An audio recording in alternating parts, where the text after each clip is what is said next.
பாடி கலரை இன்க்ரீஸ் பண்ணுற பாடி சீரம் எப்படி தயாரிக்கலாம் பார்க்கலாம் வாங்க. அதுக்கு ஒரு 50 ml நல்லெண்ணெய் எடுத்துக்கணும். 50 ml தேங்காய் எண்ணெய் எடுத்துக்கோங்க.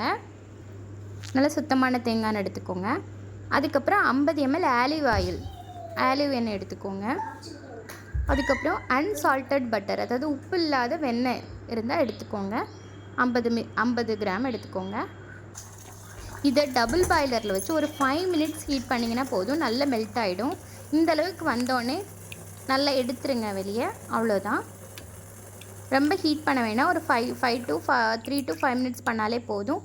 இது நல்லா வெளியே எடுத்துட்டு நல்லா சூடு ஆறுனதும் ஸ்கின்ல நல்லா பாடி ஃபுல்லாக அப்ளை பண்ணிவிட்டு வந்தீங்கன்னா, குளிக்கிறதுக்கு ஒரு அரை மணி நேரத்துக்கு முன்னாடி இல்லை நைட்டு தூங்கும்போது அப்ளை பண்ணிவிட்டு காலையில் குளிச்சிங்க அப்படின்னா ஸ்கின் கலர் 7 டேஸ்லேயே செம்ம டிஃப்ரென்ஸ் பார்க்கலாங்க. நல்ல ஸ்கின் நல்ல ஒயிட்னிங்காக இருக்கும். இதை வீட்டில் ட்ரை பண்ணிவிட்டு சொல்லுங்கள். மறக்காமல் நம்ம சேனலை சப்ஸ்கிரைப் பண்ணிவிடுங்க.